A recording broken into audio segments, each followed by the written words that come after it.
हन्ताम्। नमो सिद्धानं नमो आयरीयानं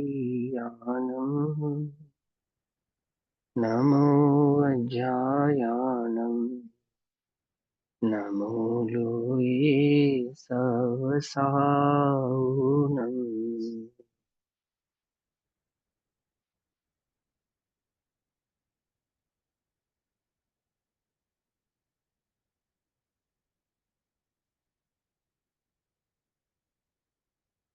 नमः समेसाराय स्वानुभूत्या च कासति चित्तभावाय भावाय सर्वभावान्तरच्छिदे।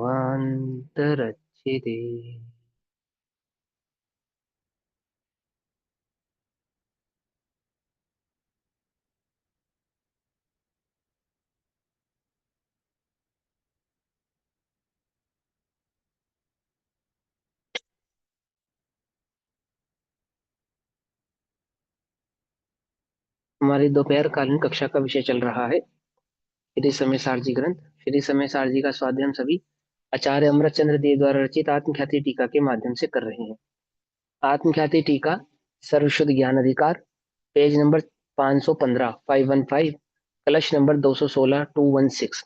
215 नंबर तक के कलश की चर्चा हमारी हुई थी कि शुद्ध ने की दृष्टि से तत्व का विचार करने पर अन्य द्रव्य का अन्य द्रव्य में प्रवेश दिखाई देता नहीं है, अर्थात ज्ञान में ज्ञेय का प्रवेश है ऐसा दिखाई देता नहीं है। तुम्हें ज्ञान स्वभाव का ही अनुभव अथवा उसका निर्णय क्यों नहीं करते, ऐसा आचार्य देव ने कहा। अब इसी अर्थ को दृढ़ करते हुए आचार्य देव कलश नंबर 216 कहते हैं मंदक्रांता में कलश नंबर 216 कलश पढ़ेंगे। शुद्ध द्रव्य स्वरस भवनात् किं स्वभावस्य शेष मन्ये द्रव्यं भवति यदि वा तस्य किं स्यात् स्वभावः ज्योत्सनारूपं सनपयति भुवनैतस्यास्ति भूमि ज्ञानं ज्ञेयं कलयति सदा ज्ञेयमस्यास्ति नैव। अर्थात शुद्ध द्रव्य स्वरस भवनात्, शुद्ध द्रव्य स्वरस, स्वरस अपने ही अनुभव से अपने आप से, शुद्ध द्रव्य आत्मा आदि द्रव्य का, शुद्ध द्रव्य का निज रस रूप अर्थात ज्ञानादि स्वभाव रूप परिणमन होता है, अपने स्वभाव के आधार से ही परिणमन होता है। ठीक है ना। निज रस किसको कह रहे हैं? ज्ञानादि स्वभाव को, अपने स्वभाव को ही निज रस कह रहे हैं। रस माने अनुभाग, अपना ही परिणाम, अपने ही गुण, परिणमन होता है। इसलिए शेषम अन्यत द्रव्यम किम स्वभावस्य भवति, अन्य द्रव्य रूप तो वो परिणमित नहीं होगा। क्या शेष कोई अन्य द्रव्य उस ज्ञानादि स्वभाव का हो सकता है जो जो स्वरस से परिणमित होता है, अर्थात जो अपने ज्ञानादि गुणों से ही आधार से परिणमित होता है? क्या वे ज्ञानादि गुण किसी और के हो सकते हैं, अथवा क्या कोई और ज्ञानादि गुणों के आधार से परिणमित हो सकता है? कि कोई अन्य द्रव्य तो ज्ञानादि गुणों के आधार से परिणमित होता नहीं है। ये किसके संदर्भ में समझाना चाहते हैं आचार्य देव हमको? कि ज्ञान ज्ञान रूप से परिणमित होता है और ये ज्ञान के आधार से परिणमित नहीं होते हैं। ये समझाने के लिए आचार्य देव हमसे कहेंगे। ठीक, तो समझो क्या कहते हैं। निज रस रूप ज्ञान आदि स्वभाव रूप परिणमन होता है, इसलिए शेषम अन्यत द्रव्यम किम स्वभाव से भवती, क्या शेष कोई अन्य द्रव्य उस स्वभाव का हो सकता है, उस स्वभाव रूप हो सकता है, ज्ञान आदि रूप हो सकता है? नहीं। यदि वह स्वभाव किम तस्य स्यात्, अथवा क्या वह स्वभाव किसी अन्य द्रव्य का हो सकता है? क्या कोई अन्य द्रव्य उस स्वभाव रूप परिणमित हो सकता है, अथवा वह स्वभाव किसी अन्य द्रव्य का हो सकता है कि नहीं हो सकता? तो फिर क्या हो सकता है कि परमार्थ से एक द्रव्य का अन्य द्रव्य के साथ संबंध नहीं है। संबंध नहीं है अर्थात कि एक द्रव्य दूसरे द्रव्य के आधार से परिणमित नहीं होता, उसके अनुरूप परिणमित नहीं होता। तो चतुष्टय रूप अपने स्वभाव से ही परिणमित होता है, एक द्रव्य दूसरे द्रव्य जैसा नहीं है। ठीक। अभी आपने बोला था ना ये ज्ञान रूप नहीं होता, कुछ ऐसे बोला था ना वो। हाँ, ये ज्ञान के आधार से परिणमित नहीं होंगे, ये समझाएंगे आचार्य देव हमको, समझो ध्यान से। जयोत्सना रूपम भुवम स्नपयति, अर्थात चांदी का रूप पृथ्वी को उज्जवल करता है। भूमि तस्य न एवस्ति, तथापि पृथ्वी चांदी की कदापि नहीं होती। क्या कहते हैं कि धरती पे चांदी के कण अगर बिखेर दिए जाए तो धरती चांदी के आधार से चमकने लगेगी, लेकिन धरती चांदी, कभी चांदी होती। चांदी नहीं, चांदनी। चांदनी, हाँ चांदनी, सॉरी चांदनी, यानी वो चांदनी या कहो चांदी कहो, चंद्रमा की चांदनी, चंद्रमा की चांदनी से धरती चमकती है ना।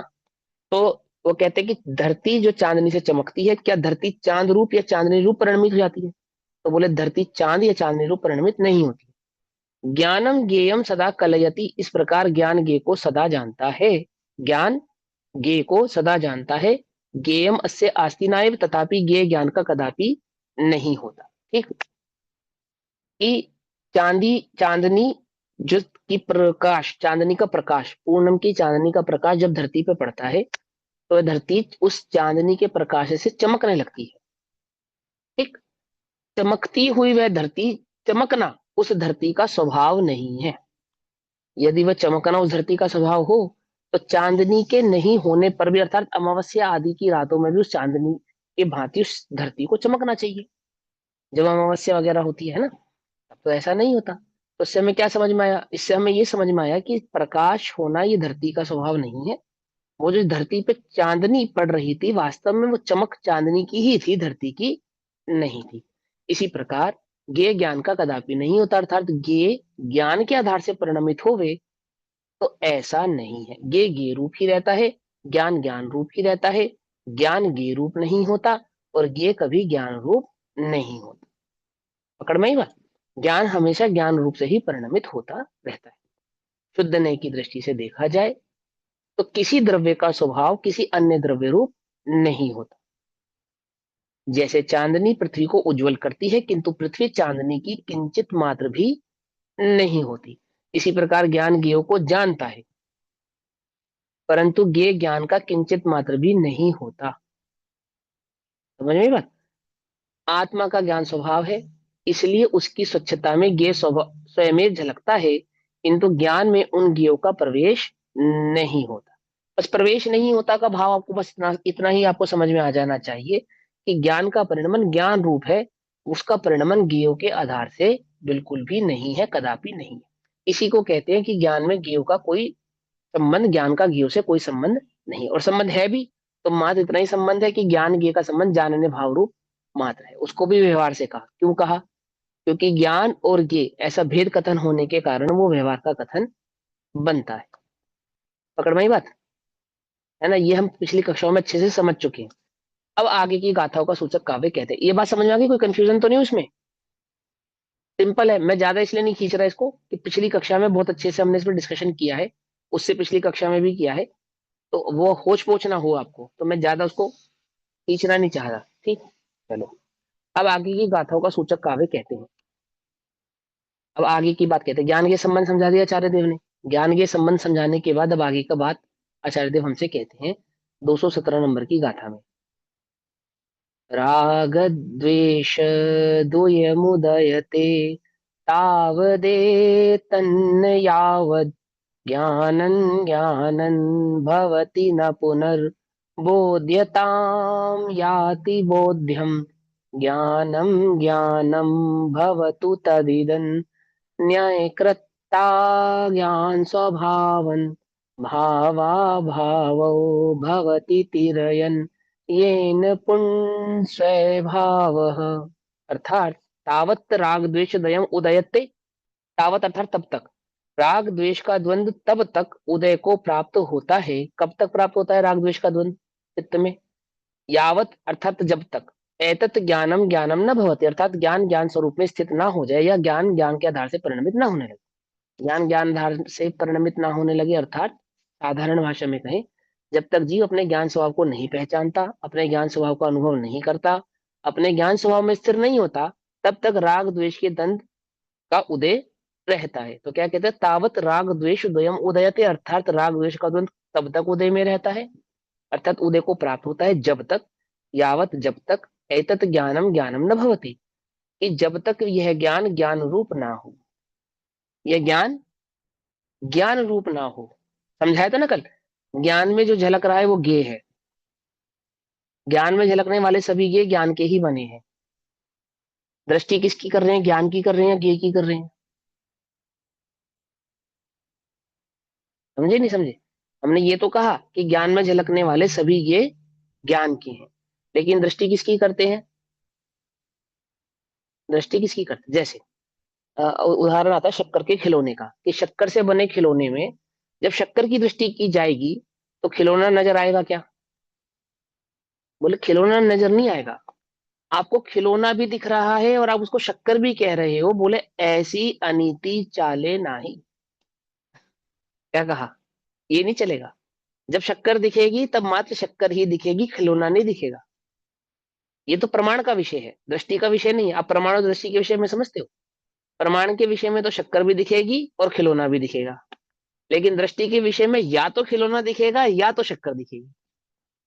और यहाँ किसकी बात चल रही है? यहाँ दृष्टि की बात चल रही है। आगे बस समझ में, बिल्कुल सिंपल सी बात है। प्रमाण और दृष्टि में कभी कंफ्यूज हो जाओ तो इस बात को याद रखना।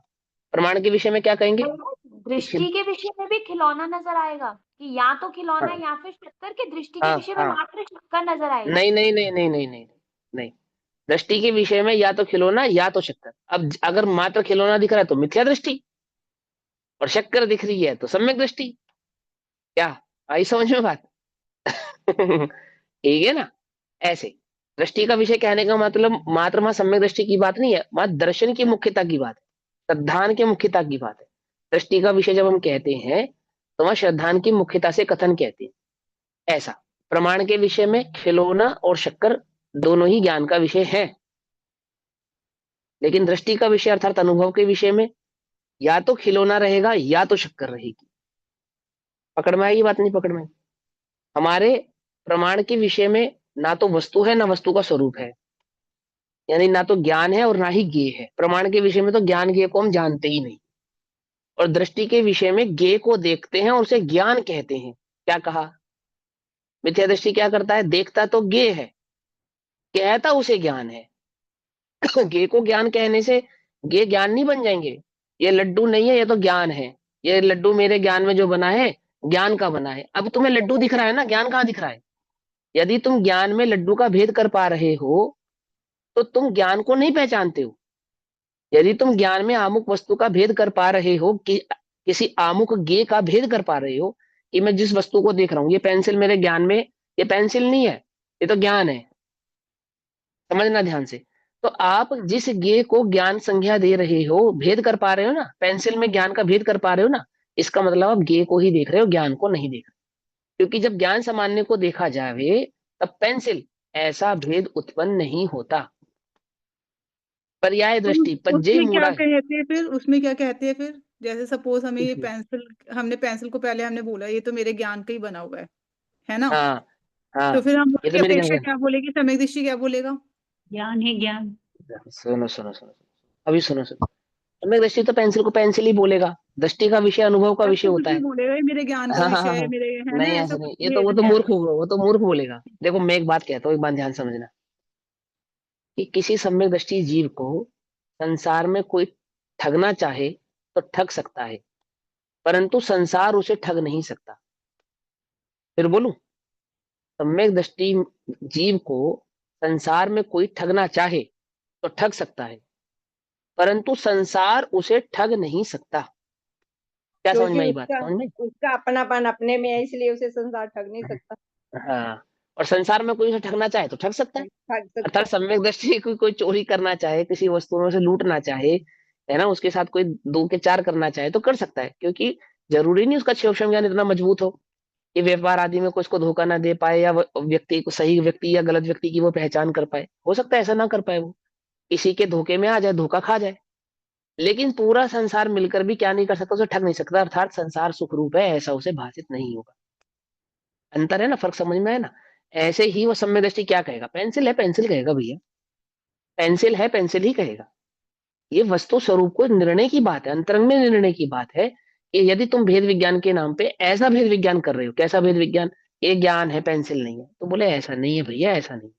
वहां पे ज्ञान की दृष्टि कराने के लिए आपको कहा था कि ये नहीं, ज्ञान में बने समस्त ये ज्ञान के हैं। तो क्या समझ में आया? अब ज्ञान की दृष्टि करो, ये कहा था। तुमने ज्ञेयों की दृष्टि तो छोड़ी नहीं, उन ज्ञेयों को बस अब नया नाम दे दिया। क्या नाम दे दिया उन ज्ञेयों को? ज्ञान ज्ञान, है, ऐसा वो नाम तो दे रट दिया, बस लिया। ऐसा नाम। हाँ, वो रट लिया आपने, उसको ज्ञान कहने लगे आप। वस्तु स्वरूप की खबर अभी भी नहीं की, निर्णय आपने ठीक से अभी भी नहीं किया। ठीक है ना? तो जब ज्ञान की दृष्टि होती है तब ज्ञेय नजर नहीं आते, और जब ज्ञेयों की दृष्टि होती है तब ज्ञान नजर नहीं आता। यह अनुभव की बात, श्रद्धान की अपेक्षा से बात करें, क्षेपशम ज्ञान की अपेक्षा से नहीं। क्षेपशम ज्ञान में तो जो जैसा पदार्थ है, अर्थात उसका जो मोटा मोटा स्वरूप है, पेंसिल पेन आदि आदि, उस भाव से ही दिखाई देगा। ये उदाहरण है, उसको पेंसिल से रबड़ से कोई लेना देना नहीं, उसको आत्मा से लेना देना है। वो आत्मा में और आत्मा में झलकने वाले ज्ञेयों के आधार से भेद विज्ञान की बात है। तो क्या कहते हैं, जब तक राग, तब तक राग द्वेष के द्वंद्व खड़े रहते हैं जब तक वह ज्ञान ज्ञान स्वरूप में ना हो, अर्थात ज्ञान स्वभाव में स्थित ना हो जाए, अर्थात ज्ञान ज्ञान स्वभाव को ना पहचान ले, तब तक राग द्वेष के द्वंद्व खड़े रहते हैं। पुनः बोध्यम बोध्यताम न याति, और गेयत्व को प्राप्त ना हो।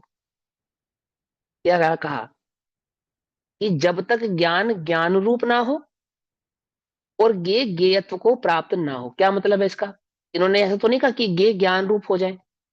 जब गे भी ज्ञान रूप हो जाए, ज्ञान तो ज्ञान रूप हो ही जाए और गे भी ज्ञान रूप हो जाए, ऐसा नहीं।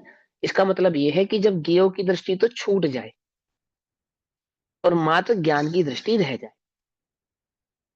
पकड़ में ये बात? जब मात्र ज्ञान की दृष्टि रहेगी तो वहां गे ऐसा विकल्प भी नहीं रहेगा, और आमुक वस्तु ज्ञान की है ऐसा ऐसा भेद वहां पे नहीं होता है। ऐसा स्वरूप नहीं है वस्तु का, है ना? समझ में आई बात? नहीं समझ में आई? ज्ञान में जो भी गे बने हैं, पहली बात तो ज्ञान में गे बनते ही नहीं है। उस आधार से तो ये समझो आप, क्योंकि ज्ञान में बस ज्ञान ही रहता है। ज्ञान में तो बस ज्ञान ही रहता है, गे तो होते ही नहीं। लेकिन ये झलकते तो है, बोले हाँ झलकते हैं। बोले क्यों झलकते हैं? वो सचतु शक्ति के आधार से झलकते हैं। तो जो झलकते हैं उनको ज्ञान है ऐसा कहने से ज्यादा बेटर है कि आप जिसमें झलक रहे हैं उसकी दृष्टि करो, गेयों की दृष्टि मत करो। क्या कहा? ज्ञान में, दर्पण में झलकने वाले पदार्थ को ये दर्पण है ऐसा कहने से बेटर है, अच्छा है, बढ़िया है, ज्यादा न्यायगत संगत है कि आप दर्पण की दृष्टि करो। दर्पण में झलकने वाली वस्तु को दर्पण ऐसी संज्ञा मत दो। क्यों ना दो? क्योंकि समझाने के लिए तो हम आपको समझा सकते हैं कि दर्पण में सिवाय दर्पण के और कुछ नहीं है। लेकिन आप कह रहे हो कि दर्पण में झलकने वाला जो गेय पदार्थ है वो भी दर्पण है, ऐसा कहने पर क्या खड़ा हो रहा है? गड़बड़ खड़ी हो रही है कि गेयों की दृष्टि तो छूट नहीं रही, क्या, और एक नया विकल्प बुर खड़ा कर लिया कि समस्त गेयों को देखता हुआ उसे दर्पण ऐसा नाम देने लगा। आचार्य देव कह रहे थे कि दर्पण में झलकने वाले पदार्थों को देखने से ज्यादा बढ़िया है, ज्यादा उचित है कि आप दर्पण मात्र को देखो, क्योंकि उस दर्पण दर्पण दर्पण है ना, वह तुम हो, वह ज्ञेय आदि पदार्थ तुम नहीं हो, तुम्हारी स्वच्छत्व शक्ति के कारण झलकते हैं। ऐसे ही ज्ञान में ज्ञेय आदि जो पदार्थ झलकते हैं उनकी दृष्टि करने से ज्यादा अच्छा है। कौन से ज्ञेय आदि पदार्थ? वो राग द्वेष परिणाम आदि, राग द्वेष द्रव्यक्रम भावक्रम नोकर्म आदि से उत्पन्न होने वाले समस्त प्रकार के परिणाम, समस्त प्रकार के भाव, उनकी दृष्टि करने से अच्छा है कि आप अपने ज्ञान स्वभाव की दृष्टि करें। ज्ञान स्वभाव की दृष्टि करने से क्या होता है कि राग द्वेष के द्वंद उदय को प्राप्त नहीं होते। कब तक उदय को प्राप्त होते हैं? जब तक ज्ञान ज्ञान रूप स्थित ना हो जाए और गेयत्व को प्राप्त ना हो जाए। गेय को ज्ञानत्व प्राप्त नहीं कराना है, गेय को गेयत्व प्राप्त कराना है। कुछ बात समझ में आई या नहीं समझ में आई? हम क्या कर रहे हैं? हम गेयों को ज्ञान का बना हुआ है ये सिद्ध करने पे लगे हैं। आचार्य कह रहे हैं तुम गेयों को गेयत्व प्राप्त होना चाहिए, मतलब वह गे रूप भाषित होने पर दृष्टि का विषय गे नहीं बनना चाहिए। ज्ञान में गे का भेद खड़ा ही नहीं होना चाहिए। आमुक गे को तुम ज्ञान ऐसी संज्ञा दो, ऐसा कोई विकल्प वहां होना ही नहीं चाहिए। कुछ फर्क समझ में आ रहा है या नहीं समझ में आ रहा है? मैं बात समझा पा रहा हूँ? अपनी बात कन्वे हो रही है तुम तक? देखो क्या कहते हैं कि जब तक यह ज्ञान ज्ञान रूप ना हो और पुनः बोध्यम बोध्यताम न याति, अर्थात और गे गियत को प्राप्त ना हो, अर्थात जो जिसका जिस वस्तु का तुम्हें बोध हो रहा है, जिस पर वस्तु का तुम्हें बोध हो रहा है, पुनः बोध्यम बोध्यताम ना याति, अर्थात जिस वस्तु का तुम्हें बोध हो रहा है वह बोध उसी वस्तु का भाषित ना हो, वह पर पदार्थ पर रूप ना लगे जब तक। तत् इदम ज्ञानम न्यकृत अज्ञान भावम ज्ञानम भवतु, इसलिए यह ज्ञान अज्ञान भाव को दूर करके ज्ञान रूप हो। येन भाव अभावो तिरयन पूर्ण स्वभावः भवति, कि जिससे भाव अभाव राग द्वेष को रोकता हुआ पूर्ण स्वभाव प्रकट हो जाए। जब ज्ञान ज्ञान स्वभाव में स्थित होगा, ज्ञान स्वभाव को जानेगा, ज्ञेय ज्ञेयत्व को प्राप्त होंगे, तब क्या होगा? इसलिए यह ज्ञान अज्ञान भाव को दूर करके, अज्ञान भाव को दूर करके अर्थात क्या? अज्ञान क्या है? ज्ञान स्वभाव को नहीं पहचानना, यही अज्ञान था, अथवा ज्ञेयों की दृष्टि करना, यही अज्ञान था। ठीक है ना?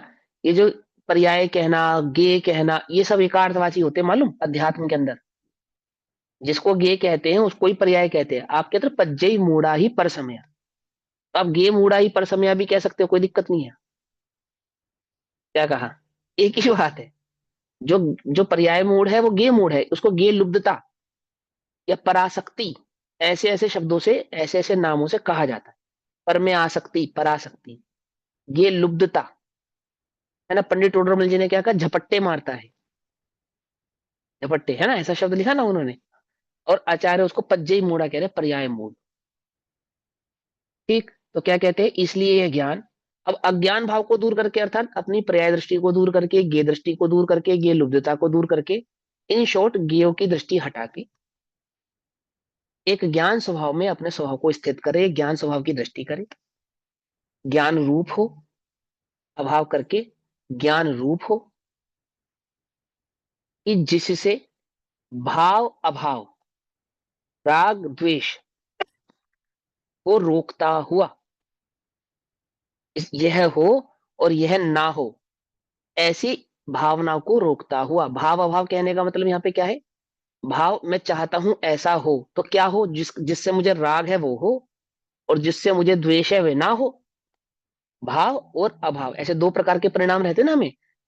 ऐसा हो और ऐसा ना हो, तो भाव अभाव। ठीक, तो क्या कहा उसको? राग द्वेष। तो क्या कहा? राग द्वेष को रोकता हुआ, अर्थात अपने भाव अभाव भाव को रोकता हुआ, भाव अभाव शक्ति नहीं, राग द्वेष के परिणाम को रोकता हुआ पूर्ण स्वभाव प्रकट हो जाए, अर्थात केवल ज्ञान प्रकट हो जाए, उस ज्ञान स्वभाव में स्थित रहे और केवल ज्ञान प्रकट हो जाए। जब तक ज्ञान ज्ञान रूप ना हो, ज्ञेय ज्ञेय रूप ना हो, ज्ञेय ज्ञेय रूप ना हो, जब ज्ञेय ज्ञेय रूप हो जाएंगे तो ज्ञेय ज्ञान रूप भाषित होंगे या ज्ञेय रूप भाषित होंगे? क्या होगा बोलो? ज्ञान फिर रूप। बोलूं? जब ज्ञेय ज्ञेय रूप हो जाएंगे तो ज्ञेय ज्ञान रूप भाषित होंगे या ज्ञान ज्ञेय रूप भाषित होंगे? ये रूप भाषित होंगे। राग द्वेष होगा ही नहीं उनमें, ना वो ज्ञान रूप भाषित होंगे, ना वो ज्ञेय रूप भाषित होंगे। हाँ, ये है सही आंसर। अभी सुनो, ये बात भी सही है कि ज्ञेय ज्ञेय रूप भाषित होंगे, लेकिन एक और बात है, ज्ञेय भाषित ही नहीं होंगे, ना ज्ञान ना ज्ञेय, क्योंकि वहां मात्र ज्ञान स्वभाव ही भाषित होने वाला है। ज्ञेयों की दृष्टि नहीं है ना, जिसकी दृष्टि नहीं है वो है या नहीं है, उससे हमें कोई लेना देना नहीं है। पकड़ में बात नहीं? पकड़ में? आचार्य देव ने कहा था ना, एक ज्ञान स्वभाव है, पर है या नहीं है उससे हमारा क्या लेना देना, हमारा क्या काम है उससे, हमें हमें कुछ नहीं है। हमारा कर्तव्य नहीं है कि हम जाने ज्ञेय को।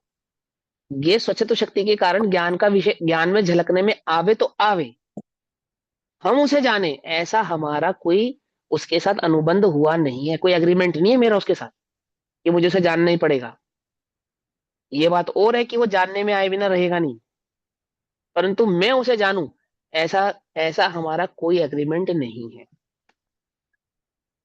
पकड़ में ही बात नहीं? पकड़ में ही है ना? तो क्या है? ज्ञान, जब तक ज्ञान ज्ञान रूप ना हो, और जब ज्ञान ज्ञान रूप हो जाता है तब ज्ञेयों की दृष्टि नहीं होती। जो ज्ञेयों की दृष्टि नहीं होना, ज्ञेयों का विकल्प नहीं होना, ज्ञान में ज्ञेय का भेद खड़ा नहीं होना, इसी को कहते हैं ज्ञेय को ज्ञेयत्व रूप प्राप्त होना। पकड़ में आई बात? जब ज्ञान ज्ञान स्वभाव में स्थित होता है, ज्ञेयों की दृष्टि नहीं रहती है, ज्ञेय संबंधी विकल्प छूट जाते हैं, है ना, और ज्ञान में ज्ञेय का भेद, ऐसा भेद खड़ा नहीं होता, तब क्या होता है? उस भाव को, उस अनुभव को कहते हैं ज्ञेय का ज्ञेयत्व रूप प्राप्त होना। जैसे मैंने आपको समझाया था, जिस समय आप दर्पण को देखेंगे उस समय आप उस दर्पण में होंगे या नहीं होंगे, माना आपकी छवि, आपका प्रतिबिंब उस दर्पण में होगा या नहीं होगा, कि आपका प्रतिबिंब दर्पण में होगा, होते हुए भी वह प्रतिबिंब आपके ज्ञान का विषय नहीं बनेगा। क्यों? क्योंकि वहां दर्पण हमारे ज्ञान का विषय बनता है ना। अभी मेरे को एक भाई ने बोला, भैया मैंने आपकी वो कक्षा सुनी थी और मैंने खड़े होकर देखा तो मुझे वहां पे दर्पण और मैं दोनों एक साथ नजर आ रहे थे। क्या? दर्पण और मैं, हम मुझे दोनों एक साथ नजर आ रहे थे। अब आ रहे थे या नहीं नहीं आ रहे थे, उसका समाधान सुन लो। सदमस्त का ज्ञान युगपद नहीं होता है कि वहां उसको एक साथ नजर आए, लेकिन उपयोग इतनी जल्दी अपना काम करता है, इतनी तेजी से भटकता है कि हमें ऐसा लगता है कि हम दोनों चीजों को एक समय में एक साथ जान रहे हैं।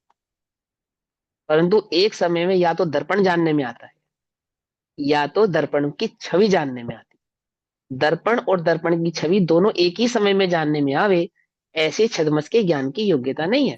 क्योंकि ज्ञान स्वभाव और ज्ञान की योग्यता को नहीं पहचानता, पर्याय के स्वरूप को नहीं पहचानता, तो ऐसा छल ग्रहण करता है कि मैं तो दर्पण और दर्पण में प्रतिबिंब दोनों को एक समय में एक साथ जान सकता हूँ।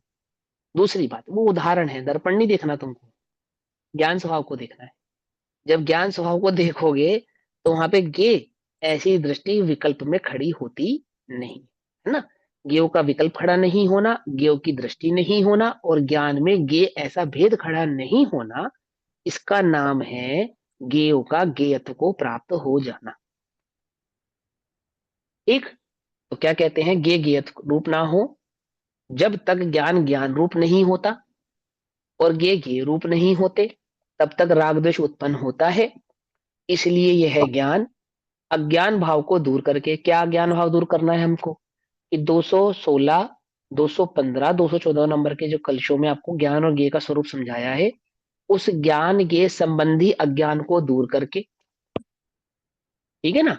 तो इसलिए यह ज्ञान अज्ञान भाव को दूर करके, अर्थात ज्ञान और ज्ञेय के संबंध में जो आपका अज्ञान है, उस अज्ञान भाव को दूर करके ज्ञान रूप हो। क्या हो? एक ज्ञान रूप हो, एक ज्ञान स्वभाव का अनुभव करो, एक ज्ञान स्वभाव की दृष्टि करो, कि जिससे ज्ञान में जो भाव और अभाव रूप दो अवस्थाएं होती हैं, अर्थात जिससे ज्ञान में राग और द्वेष रूप जो अवस्थाएं प्रकट होती हैं वे मिट जाएं और ज्ञान पूर्ण स्वभाव को अर्थात वीतराग भाव को अथवा केवल ज्ञान को प्राप्त हो जाए, यह हमारी आपसे प्रार्थना है। कौन कर रहा है हमसे प्रार्थना? है आचार्य देव हमसे ये प्रार्थना कर रहे हैं, इस जीव से प्रार्थना कर रहे हैं कि हमारी आपसे प्रार्थना है प्रभु, तो ज्ञेय की दृष्टि छोड़ और ज्ञान की दृष्टि कर। ऐसा ठीक। अब गाथा नंबर 366 से लेकर 370, 371, 366 से लेकर 371 नंबर की गाथाएं आती हैं। गाथाओं के संदर्भ में, ज्ञान और ये सर्वथा भिन्न है। आत्मा के दर्शन ज्ञान चारित्र आदि कोई गुण पर द्रव्यों में नहीं है। क्या कहा? ज्ञान और ये सर्वथा, सर्वथा भिन्न है। जो गे जो गे ज्ञान जो गे ज्ञान स्वभाव से बाहर है, ये पर द्रव्य, वह तो सर्वथा भिन्न है ही। ज्ञान में झलकने वाला जो ज्ञेय स्वरूप का प्रतिबिंब है, वह प्रतिबिंब भी उस ज्ञान से सर्वथा भिन्न है। क्या कहा? कुछ बात समझ में आई या नहीं समझ में आई? देखो मैं तुमसे एक प्रश्न पूछता हूँ, ज्ञेय किसे कहते हैं? वस्तु को ज्ञेय कहते हैं या जो वस्तु ज्ञान का विषय बनती है उसको ज्ञेय कहते हैं? किसे कहते हैं ज्ञेय? जो जो ज्ञान वस्तु ज्ञान का विषय बनती है। विषय बनती है वो ज्ञेय। पकड़ में आई बात? नहीं पकड़ में आई? अभी नहीं समझ में आई होगी बात। पर द्रव्य ना, पर द्रव्य, वो पर द्रव्य है। पर्याय है, पर्याय है ना ये वो तो। मतलब पर्याय तो अवस्था तो है ही, किसी न किसी द्रव्य की कोई ना कोई अवस्था तो होगी। ध्यान से समझना है ना, थोड़ा सा ध्यान से समझना बस। छोटा सा, जितने सुई में धागा डालने का उपयोग लगाते हैं ना उतना ही लगाना है। डाल आप सब तो डाल लेते हो सुई में धागा, या नहीं डाल पाते? है कोई अपनी क्लास में ऐसा? सब डाल लेते हैं बस, तो सुनो अब फिर तो समझ में आ जाएगा आपको। इतना भी नहीं तो मूंगफली खाते हो, मूंगफली छिलके समेत खाते हो, छिलका अलग करके खाते हो? छिलका अलग करके खाते हो? तो बस फिर ये बात समझ में आ जाएगी, फिर तो मुश्किल नहीं है, उससे भी आसान है ये। द्रव्य पर द्रव्य, एक द्रव्य होता है 6 द्रव्यों में जो पर द्रव्य होता है, वो तो पर द्रव्य की उसको तो पर द्रव्य कहा। और उस पर द्रव्य का प्रतिबिंब जो ज्ञान में बनता है उसको ज्ञेय कहते हैं। ज्ञान, ज्ञेय, हेय, उपादेय। क्या कहा? ज्ञान, ज्ञेय, हेय और उपादेय, ऐसे शब्द सुने ना आपने? तो ज्ञान, ज्ञेय और हेय, तो ज्ञान जो जानता हो उसे ज्ञान कहते हैं। और ज्ञेय किसे कहते हैं? जो ज्ञान के जानने में आए उसे ज्ञेय कहते हैं। पर द्रव्य को ज्ञेय कहते हैं ऐसा नहीं, ध्यान से समझना। जो ज्ञान के जानने में आए उसे ज्ञेय कहते हैं। कुछ बात समझ में आ रही है? पर द्रव्य को क्या कहते हैं फिर? पर द्रव्य को ज्ञेय नहीं कहते, कि किसी अपेक्षा से ज्ञेय कहते हूं तो कहते हूं, परंतु पर द्रव्य को तो पर द्रव्य ही कहते हैं, ज्ञेय नहीं कहते। ज्ञेय किसको कहते हैं? वो पर द्रव्य कोई भी हो, आमुख कोई भी वस्तु जो ज्ञान के जानने में आए उसे ज्ञेय कहते हैं।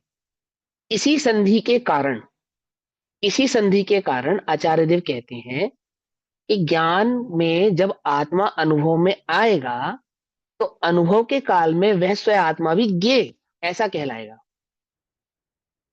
क्या कहा? आप परद्रव्य को ज्ञेय कहोगे तो क्या आत्मा जो आत्मा के जानने में आ रहा है वो परद्रव्य हो जाएगा? ये वो परद्रव्य तो नहीं है। स्वद्रव्य, स्वयं आत्मा, स्वयं के जो अनुभव में आया, वह जो स्वयं के जानने में आया, तो स्वयं के जानने में जो आत्मा, अपना आत्मा जो अपने जानने में आता है, वो भी क्या कहलाता है? ज्ञेय कहलाता है। क्यों ज्ञेय क्यों कहलाता है? क्योंकि जो ज्ञान के जानने में आए उसे ज्ञेय कहते हैं, इसलिए कहलाता है, बस इसलिए। ध्यान से समझना, गड़बड़ गड़बड़ नहीं करना है ना। तो क्या कहते हैं? ज्ञान का ज्ञेय के साथ सर्वथा, अर्थात ज्ञान और ये सर्वथा भिन्न है। सर्वथा भिन्न मतलब, हाँ भैया, ज्ञान में बने हुए सभी ज्ञेय किसके बने हैं? कि ज्ञान के बने हैं। अब उसे सर्वथा भिन्न कैसे करोगे बोलो? वो जो कहा है वो गलत नहीं कहा, जिन्होंने समझाया आपको बिल्कुल सही समझाया है। जो विद्वान ऐसा कह रहे हैं बिल्कुल करेक्ट कह रहे हैं, उनको निषेध नहीं कर रहे हम, लेकिन हम जो बात समझा रहे हैं वो थोड़ी अलग समझा रहे हैं, वो समझना है ना। जो आपने ज्ञान में बने हुए जितने भी ज्ञेय हैं वो सब ज्ञान के बने हैं, ऐसा सिर्फ वो नहीं कहते, हम भी कहते हैं। हमने उन्हीं से सीखा, श्री गुरुओं से सीखा, बिल्कुल करेक्ट है। लेकिन आप ऐसा मत समझना हम उसका निषेध कर रहे हैं। हम जो बात आपको समझाना चाहते हैं वो समझना। ज्ञान और ज्ञेय सर्वथा भिन्न है, तो ज्ञान में बने हुए जो ज्ञेय सर्वथा ज्ञान के ही बने हैं, उन्हें ज्ञान से भिन्न कैसे करोगे बोलो? ये तो सर्वथा भिन्न है। वहां तो तो क्या ज्ञान मतलब और है? ज्ञेय तो अभिन्न हो जाते हैं ना, जब स्वानुभव की बात आती है तो वहां तो ज्ञान ज्ञेय और अ, उसका वही खत्म हो जाता है ना। भेद। ये अज्ञान हो गया ना, ज्ञान को ज्ञेय में लगाना तो ज्ञान हो गया, ज्ञान को ज्ञान में सुनो लगाना तो सुनो सुनो ज्ञान। सुनो सुनो सुनो, ज्ञान और ज्ञेय अभेद हो जाते हैं। दीदी ने ऐसा कहा, मुझे इस बात का मतलब समझ में नहीं आया, थोड़ा सा एलोबरेट करोगे दीदी इस बात को? ज्ञान और ज्ञेय अभिन्न हो जाते हैं मतलब क्या? ज्ञान और ज्ञेय तो भिन्न ही है, हाँ, तो दीदी ने कहा अभिन्न हो जाते हैं, तो अभिन्न कैसे हो जाते हैं वो समझाओ। क्योंकि परद्रव्य तो कभी स्वद्रव्य हो ही ये नहीं जो सकता। वितराग पूजन है उसमें जो लास्ट में लाइन आती है, मैं पढ़ती नहीं ना, मैं भूल गई वो लाइन, उसमें भी आती है ना, वो लास्ट की 2 लाइंस होती है वितराग पूजन की। हाँ, दोबारा पढ़ना और हाँ। ऊपर से पढ़ना, ठीक है? ऊपर से पढ़ना, मैं यहाँ पे भाव समझा देता हूँ और फिर उसको दोबारा पढ़ना। ज्ञान और ज्ञेय ऐसी भिन्नता का ना होना, अर्थात ज्ञेयों की दृष्टि ना होना, एक ज्ञान स्वभाव की दृष्टि होना, ठीक है ना, उसको कहते हैं अभिन्नता। उसे कहते हैं ज्ञान और ज्ञेय की अभिन्नता, एक बात। और स्वस्वरूप के अनुभव को भी ज्ञान ज्ञेय की अभिन्नता कहा जाता है, स्वसंवेदन को। क्योंकि जब आत्मा आत्मा का अनुभव करेगा तो किस रूप से करेगा? कि निज रूप से करेगा। और निज रूप से होने वाले निज तत्व का निज रूप से होने वाला अनुभव, वहां पे अनुभव करने वाला मैं, और जिसका अनुभव हो रहा है वह भी मैं, ऐसे ज्ञान और ज्ञेय की क्या हो गई? अभिन्नता हो गई। कुछ बात समझ में आई या नहीं समझ में आई? कौन से ज्ञान और ज्ञेय की अभिन्नता है वहां पे? निज की, निज का निज में जो अनुभव होता है, तो जो मैं मेरे ही ज्ञान का विषय बनूंगा वो ज्ञेय कहलाएगा या नहीं कहलाएगा?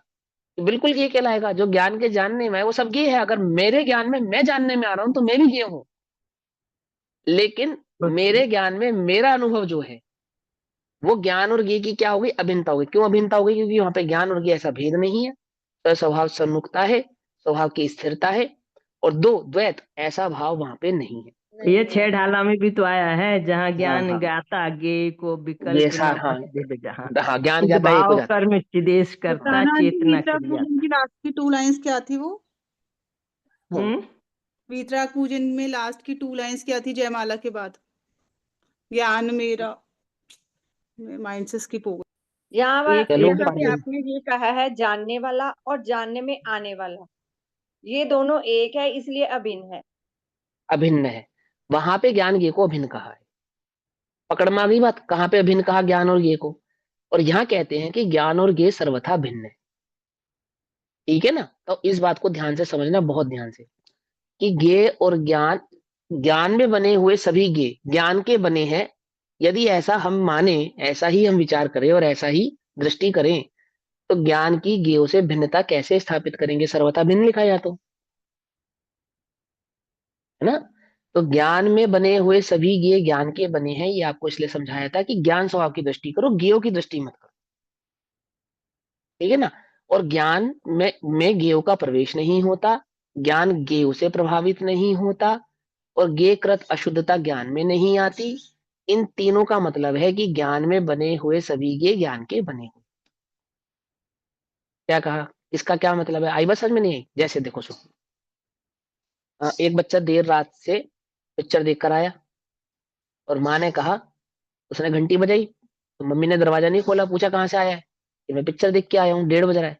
तो माँ ने कहा जा एक और देखा। क्या कहा? जा एक और देखा। तो इसका क्या मतलब है? एक तो और पता देखा है, चल ये मतलब है? नहीं नहीं इसका उसको मतलब है नहीं देखो, नहीं देखो, है ना? यही कहा ना, यही है ना इसका मतलब। पिक्चर तेरी जिंदगी बना देगी, पिक्चर तुझे पास कर देगी, या पिक्चर तेरे तेरे पूरे जीवन का जो भी कर देगी, एक्स वाई जेड, ऐसे उपदेश दिया पूरा उसको। तो उसको क्या समझ में आया कि भाई पिक्चर देखने से जिंदगी बढ़िया कटती है, ये समझ में आया उसको। क्योंकि माँ कह रही पिक्चर देखने से तेरा भविष्य बन जाएगा, तेरा कमाई के साधन बन जाएंगे, तेरी जिंदगी यही निकाल देगी, सब कुछ। माँ ने तो खाई है ये बात, और माँ तो गलत नहीं कहेगी, सही कह रही है वो तो, है? ऐसे ही ज्ञान में जो ज्ञ बने हैं सब ज्ञान के बने हैं। अच्छा, ये बढ़िया बताया आपने। अब तुमने ज्ञों की दृष्टि तो छोड़ी नहीं और ज्ञान की दृष्टि की नहीं, और ज्ञों को ज्ञान कहने लगे, तो फिर गड़बड़ कर दी ना तुमने।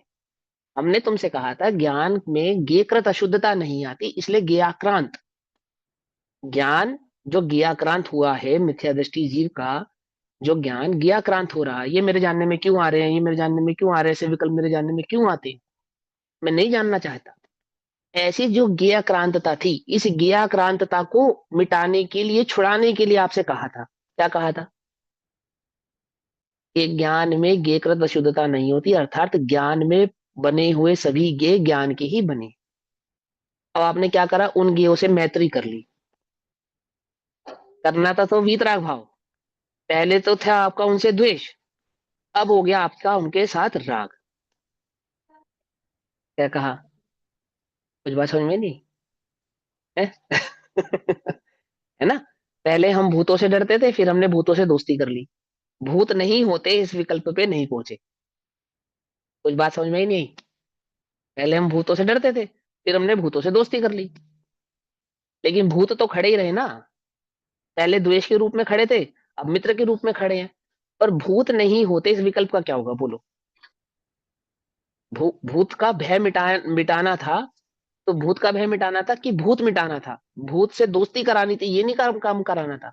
ऐसे ही मिथ्या दृष्टि जीव का जो ज्ञान ज्ञाक्रांत हो रहा था, ज्ञ से भयभीत हो रहा था, ज्ञ लुब्ध हो रहा था, या तो ज्ञाक्रांत हो रहा था। जब रागी था, तीव्र राग था, आसक्ति थी, तो ज्ञ लुब्धता थी। जब उसे ज्ञ लुब्धता का भय दिखाया, तो ज्ञाक्रांत होने लगा। पकड़ में ही बात नहीं? पकड़ में ही? तो ज्ञ लुब्धता भी मिटानी थी और ज्ञाक्रांतपना भी मिटाना था। तो क्या कहेंगे उसको? तो उसको बोला कि तेरे ज्ञान में जो ज्ञ बने हैं वो सभी ज्ञान के ही बने हैं, अर्थात तू ज्ञों का अनुभव नहीं करता, ज्ञ लुब्धता मात्र ज्ञान का ही वेदन करता है। और ज्ञाक्रांतता अर्थात ज्ञान ज्ञकृत अशुद्धता ज्ञान में नहीं आती। इसलिए तू मात्र ज्ञान स्वभाव का अनुभव कर। ज्ञेयों ने तेरे ज्ञान को मैला नहीं किया। दो बातें समझ में ही नहीं है। पहले क्या थी? ज्ञेय लुब्धता। तो क्या समझाया? तो ज्ञान में झलकने वाले ज्ञेयों का अनुभव करता ही नहीं है, तो ज्ञान स्वभाव का ही अनुभव करता है। एक तो ये समझाया ज्ञेय लुब्धता में, और ज्ञाक्रांतपना में क्या समझाया कि तू जो ज्ञेयों से आक्रांत हो रहा है, वास्तव में तेरे ज्ञान में बने हुए जो ज्ञेय हैं वे सभी ज्ञान के ही बने हैं। इससे ज्ञेयकृत अशुद्धता ज्ञान में नहीं आती, इसलिए उनका आक्रांतपना नहीं भयपना छोड़ दे। अब इस महाशय ने क्या करा? ज्ञेयों को ज्ञान का बना डाला, अर्थात ज्ञेय उनकी दृष्टि तो छोड़ी नहीं, और उनको ये तो ज्ञान के ही है ऐसा मानकर वेदन अनुभव इसका कर रहा है। लुब्धता किसकी है? ज्ञेयों की ही रही, जबकि ज्ञान और ज्ञेय सर्वथा भिन्न है। ठीक है ना? पकड़ में ही बात नहीं? पकड़ में। ज्ञान में बने हुए ज्ञेय सभी ज्ञान के बने हैं, मतलब ज्ञेयों की दृष्टि मत करो, ज्ञान की दृष्टि करो। उन ज्ञेयों को ज्ञान ऐसा नाम मत दो, ये लड्डू ज्ञान का है, मेरे ज्ञान में बना हुआ लड्डू ज्ञान का है, मिठास ज्ञान की है, ये नहीं, ऐसा नहीं, ये गड़बड़ मत करना। बोलो भैया, मिठास नामक गुण किसका है? जीव का है या पुद्गल का है? पुद्गल का। हाँ, और अनुभव आपको ज्ञान का हो रहा है या पुद्गल का? पुद्गल का ही कर रहे हैं उस समय भी हाँ, मीठा है। यदि मिठास का अनुभव कर रहे हो तो पुद्गल का ही कर रहे हो, और आप पुद्गल का अनुभव करते हो ये ज्ञान का है ऐसा कह रहे हो। अरे भाई, चाहे मिथ्या दृष्टि हो चाहे सम्यक दृष्टि हो, मिथ्या दृष्टि अपने मिथ्यात्व का ज्ञान का अनुभव भी ज्ञान में ही करता है, और ज्ञान का अनुभव भी ज्ञान से ही होता है। लेकिन अज्ञान को जगत में ज्ञान नहीं कहते। क्या कहा? अज्ञान भी ज्ञान की ही तो पर्याय है। बात समझ में आ रही है? नहीं समझ में आ रही है? अंशु भैया, जैसे जब बाजार, ज्ञान ज्ञान का ही वेदन कर रहा है तो उसमें जो गे बन रहे हैं तो मतलब वो तो उस समय वैसे गे गौण ही है। पर ये हम कहें भी तो उस समय जो गे ज्ञान का जो मतलब आ रहे हैं तो फिर वो ज्ञान का विषय हो गए। ज्ञान ज्ञान में ही लगा हुआ है। लेकिन जब ज्ञान ज्ञान में स्थित होता है तब ज्ञेय ज्ञान का विषय नहीं बनते हैं। नहीं बनते हैं पर होते नहीं हैं, वो बनते। झलकन होती है जो हाँ, होना है, जैसे मिरर में जो जब नजर आ रहा है सुनो वो तो सुनो आना सुनो ही आना है। सुनो सुनो, वो तो उदाहरण है, वो तो उदाहरण है। जब ज्ञान का विषय नहीं बनेंगे तो झलकन भी विषय नहीं बनेगी, कुछ भी विषय नहीं बनेगा, वो तो नहीं है जैसे ही है फिर। समझे ना? आप युगपद वाली स्थिति नहीं है ना, केवल ज्ञान वाली स्थिति को नहीं समझ रहे अभी। हम आपको अनुभव की दृष्टि की मुख्यता की अपेक्षा से ये बात कही जा रही है, वहां केवल ज्ञान के स्वभाव की अपेक्षा से ये बात नहीं कही जा रही है। क्या कहते हैं कि जब आप ज्ञान का अनुभव कर रहे हैं, ज्ञान स्वभाव की दृष्टि कर रहे हैं, ज्ञान स्वभाव का वेदन कर रहे हैं, वहां पे ये नहीं है। क्यों नहीं है? जो विषय में नहीं है वो नहीं है। क्या कहा? बोलो। तुम जगह घर में कोई वस्तु ढूंढ रहे हो और तुम्हें नहीं मिली, तो वो वस्तु घर में है या नहीं है? बोलो बोलो, तो तुम क्या कहते हो? नहीं है ही नहीं, हमने देख लिया, है ही नहीं। जिसकी दृष्टि में वो वस्तु है वो क्या कहता है कि वो घर में ही है, तुझे नहीं मिल रही। और जिसकी दृष्टि में वो वस्तु नहीं आई वो क्या जोड़ देता है? भैया नहीं है, हमने देख ली, नहीं है। अब बोलो, वो है या नहीं है? कि जिसकी दृष्टि में वस्तु नहीं है उसके लिए नहीं है, और जिसकी दृष्टि में वो वस्तु है उसके लिए वस्तु है। ऐसे ही ज्ञान स्वभाव के वेदन के समय, अनुभव के समय गे दृष्टि में नहीं है, तो ज्ञान गे में है या नहीं है? कि नहीं है, बिल्कुल नहीं है। नहीं है भैया, नहीं है, हम तो ज्ञान स्वभाव का अनुभव कर रहे हैं। ये देखो ना, अरे आचार्य देवी कह रहे हैं इस बात को, मैं थोड़ी कह रहा हूँ। ये देखो क्या लिखा उन्होंने, पेज नंबर 515, कलश नंबर 215, श्लोकार्थ। कलश नंबर 215 के श्लोकार्थ में देखो क्या लिखा है। जिसने शुद्ध द्रव्य के निरूपण में बुद्धि को लगाया है और जो तत्व का अनुभव करता है, उस पुरुष को एक द्रव्य के भीतर कोई भी अन्य द्रव्य रहता हुआ कदापि भासित नहीं होता। क्या कहा? क्या है मतलब? कि ज्ञान का अनुभव करते समय ये भासित नहीं होते। क्या कहा? आई बात समझ में नहीं आई? जो हमारी दृष्टि में नहीं है वो है ही नहीं, सीधी बात। ज्ञान में जब ज्ञान का अनुभव कर रहे हैं तो वहां गे है या नहीं है? ये तो प्रमाण की बात है कि वहां गे होते हैं, प्रमाण के विषय में होते हैं, दृष्टि के विषय में गे नहीं होते। अनुभव के काल में ज्ञान में कुछ बात समझ में आती है? नहीं समझ में आती? प्रमाण और दृष्टि का विषय। हाँ, समझ आ गया, क्लियर हो गया। पर हाँ मान में तो हाँ हम कितनी चीजें काउंट करके लेंगे ना, और दृष्टि के विषय में एक ही लेंगे। हाँ, तो प्रमाण में तो समग्र भाव लेंगे, उसके दोनों समग्र प्रकार के स्वभावों को एक साथ ग्रहण करेंगे। हाँ निश्चय, व्यवहार, आत्मा, ज्ञेय, ज्ञात स्वभाव आदि सभी को एक साथ ग्रहण करते हैं। तो ग्रहण क्योंकि ज्ञान का स्वभाव जानने रूप है, स्व पर प्रकाशक है यहाँ, इसलिए वहां पे स्व और पर दोनों को ग्रहण करते हैं।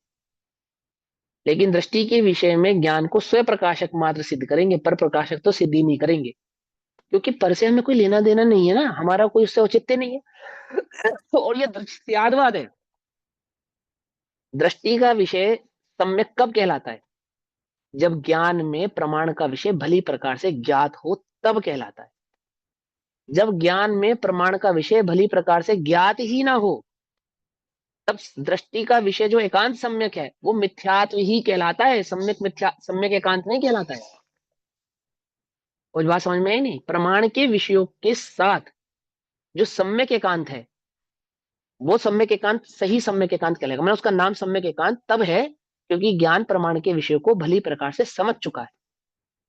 लेकिन जिस ज्ञान ने प्रमाण के विषय में वस्तु के स्वरूप को भली प्रकार से नहीं समझा, अनेकांत स्यादवाद से वस्तु के स्वरूप को ठीक ठीक प्रकार से नहीं समझा है, नहीं निर्णय किया है, ऐसे जीव का जो सम्यक एकांत है वो वास्तव में एकांत मिथ्यात्व है, सम्यक एकांत नहीं है। आगे बात समझ में नहीं समझ में आई है? तो ज्ञान में ये है या नहीं है? प्रमाण का विषय कहेगा ज्ञान में ये सदैव ही विद्यमान रहता है। दृष्टि का विषय कह रहा कोई ये वे नहीं है सिवाय ज्ञान के और कुछ नहीं है वहां पे, क्योंकि हमें ज्ञेय का तो अनुभव वहां पे होता ही नहीं। उस पुरुष को ये की एक द्रव्य दृष्टि है में, तो वहां ज्ञान है ही नहीं है। हाँ, दूसरे द्रव्य का स्वरूप भाषित ही नहीं होता। अगर हमें घर में कोई चीज नहीं मिली तो हमारे लिए वो घर में है ही नहीं, ऐसी। ठीक, तो देखो क्या कहते हैं, ज्ञान और ये सर्वथा भिन्न है। ये बात मैं जोर क्यों दे रहा हूं कि ज्ञेयों को ज्ञान का बनाने से अच्छा है ज्ञेयों की दृष्टि छोड़कर ज्ञान की दृष्टि करो। समझ में आई बात? आमुक आमुक ज्ञेयों को ज्ञान का है बनाने से ज्यादा बेहतर है कि ज्ञेयों की दृष्टि ना करके ज्ञान स्वभाव की दृष्टि करने में अपने उपयोग शक्ति और समय को लगाओ, निर्णय करने में लगाओ। आत्मा के, ये बात समझ में आ गई ना, ज्ञेयाक्रांत और ज्ञेय लुब्धता, दोनों बातें समझ में आती है ना? आत्मा के शब्द शब्द तो भारी नहीं लगता ना, ज्ञेय लुब्धता ज्ञेयाक्रांत पना, ऐसा भारी तो नहीं लगता ना? अभी तो तुम मंझे में खिलाड़ी हो गए हो, अब तो समझते होंगे, है ना? आत्मा के दर्शन ज्ञान चारित्र आदि कोई गुण परद्रव्य में नहीं है ना? परद्रव्य में ज्ञान दर्शन चारित्र आदि मैंने आत्मा में ही पाए जाएंगे, किसी अन्य द्रव्य में नहीं पाए जाएंगे। ऐसा जानने के कारण सम्यक दृष्टि को विषयों के प्रति राग नहीं होता। विषयों के प्रति अर्थात जो पांच इंद्रिय संबंधी उसको ज्ञान है ना, वे पांच इंद्रिय संबंधी ज्ञान में उसको राग नहीं होता, इंद्रियों के विषयों में उसको राग नहीं होता, और राग द्वेष आदि जड़ विषयों में भी नहीं होता, यानी कि जो पर पदार्थ है उसमें भी नहीं होता। यानी कि इंद्रिय संबंधी जो इच्छाएं उत्पन्न हो रही हैं, इंद्रिय संबंधी जो भाव उत्पन्न हो रहा है उसमें भी राग नहीं है, और वही इंद्रिय जिन पर पदार्थों का सेवन करना चाहती है उन पर पदार्थों के प्रति भी उसको क्या नहीं है? राग नहीं है। वे मात्र अज्ञान दशा में प्रवर्तमान जीव के परिणाम है, अर्थात मिथ्या दृष्टि के परिणाम है। गे लुब्ध और गे आक्रांत जीव के वे परिणाम है। ठीक, इस अर्थ की गाथाएं अब कहते हैं। इस अर्थ को समझाने के लिए आचार्य देव 366 से लेकर 371 नंबर की गाथाएं कहते हैं, गाथा पाठ करते हैं। समय है ना, अभी तो कर लेते हैं ना।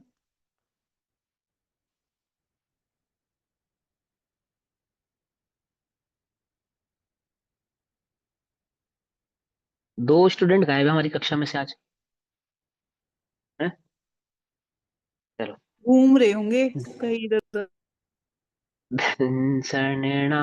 दंसर्णाण चरितम किंची विणति दू अचेदने विषये तम्हा किं घादयदे चेदिदातेषु विषयेषु दंसर्णाण चरितम किंची विणति दू अचेदने कम्मे तम्हा किं घादयदे चेदयेदातमीकं माहि दंसननानचरितम् किंचिविणत्थि दूअचेदने काये, काय माने काया है, तम्हा किंघादयदे चेदयेदातेषु कायेषु प्राणस्य दंसनस्य या भणिदो, ज्ञान दर्शन जो कहा गया है, प्राणस्य दंसनस्य या भणिदो घादौतः चरितस्य नावीतहि पोग्गलदवस्य को विघादो दुर्निदिद्धो जीवस्य जे गुणाके नत्थि खलु ते परेषु दव्येषु तम्हासम्मिदिठ्ठिस्य नत्थि रागो दुविशेषु। इसलिए सम्यक दृष्टि को विषयों में राग नहीं होता। और रागौ दोषो मोहो जीवस्यैव याननान परिणामा, ये जो अज्ञान के परिणाम है, राग द्वेष मोह आदि जीव के जो अज्ञानी परिणाम है, अज्ञान के परिणाम है। रागौ दोषो मोहो जीवस्यैव याननान परिणामा एदेन कारणेन दूरागादिषु नत्थि रागादि। क्या कहता है आचार्य? चारित्र दर्शन ज्ञान किंचित नहीं अचेतन विषय में, इस हेतु से यह आत्मा क्या हन सके उन विषय में, यानी उन विषयों में प्रवृत्ति कर सकता है क्या, अर्थात विद्यमान हो सकता है क्या। जब वहां पे दर्शन ज्ञान चारित्र ही नहीं है, इसका मतलब वहां पे आत्मा ही नहीं है, समझे? ठीक। एक जगह क्या कहा, जहां आत्मा का उपयोग है वहां आत्मा है। यदि विषयों में आत्मा का उपयोग है तो वह आत्मा विषयों में है, ऐसा कहेंगे। तो यहाँ स्वभाव से क्या समझा रहे हैं, क्या विषयों में दर्शन ज्ञान चारित्र पाया जाता है? बोले नहीं पाया जाता। तो बोले वहां आत्मा भी नहीं है, अर्थात आत्मा नहीं है तो वहां पे जीव के गुण सुख आदि भी प्राप्त होने वाले नहीं। चारित्र दर्शन ज्ञान किंचित नहीं अचेतन विषय में, इस हेतु से यह आत्मा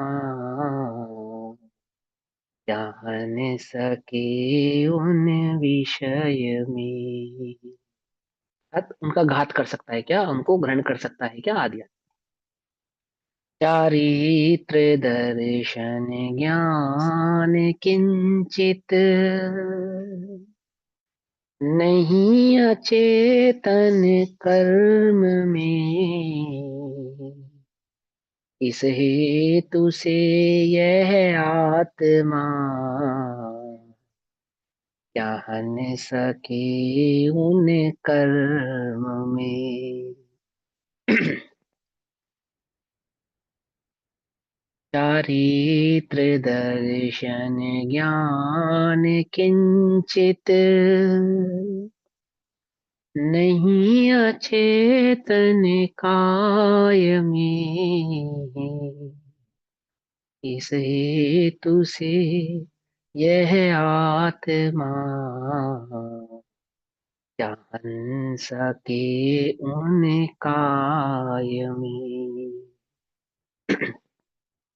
है ज्ञान का सम्यक्त्व का उपघात चारित का कहा, ज्ञान दर्शन और चारित्र का जो उपघात है ना, है ज्ञान का सम्यक्त्व का यानी दर्शन श्रद्धान का, उपघात चारित का कहा,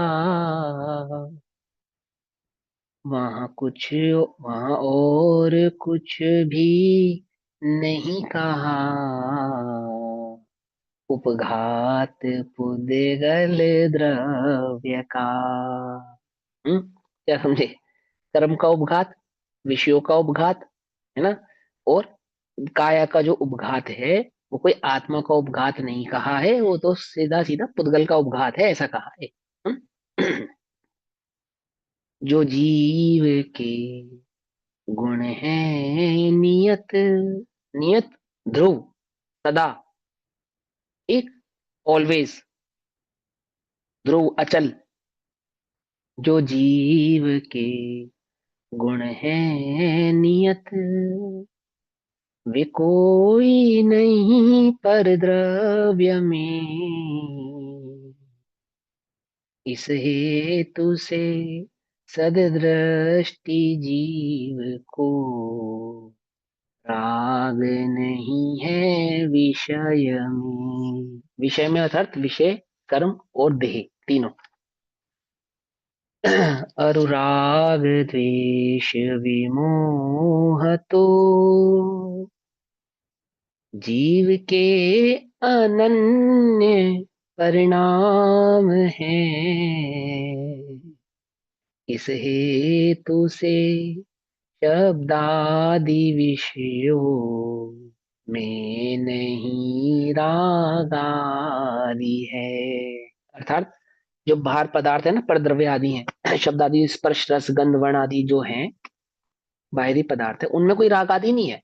वह तो जीव का अपना जो भाव कर्म रूप अज्ञान भाव है ना, वो जीव का अपना अनन्य परिणाम है। पर से उत्पन्न हुआ है, पर के कारण हुआ है, ऐसा नहीं है, अनन्य है, जीव से अनन्य है। दर्शन ज्ञान चारित्रम, दर्शन ज्ञान चारित्र अचेतने विषय तु, अचेतन विषय में किंचित अपि किंचित मात्र भी नास्ति, नहीं है। इसलिए आत्मा उन विषयों में क्या घात करेगा। अब ये क्या घात करेगा, क्या क्या अर्थ है ना, ये हम समय हो गया कल पढ़ेंगे, अभी समय हो गया। तब तक के लिए सभी को जय जनेन्द्र। ओम नमः सिद्धेभ्य। निज निधि निज में बताई, यह अनंत उपकार है उसके लिए, जिनवाणी मां को वंदना शत नमो हरि।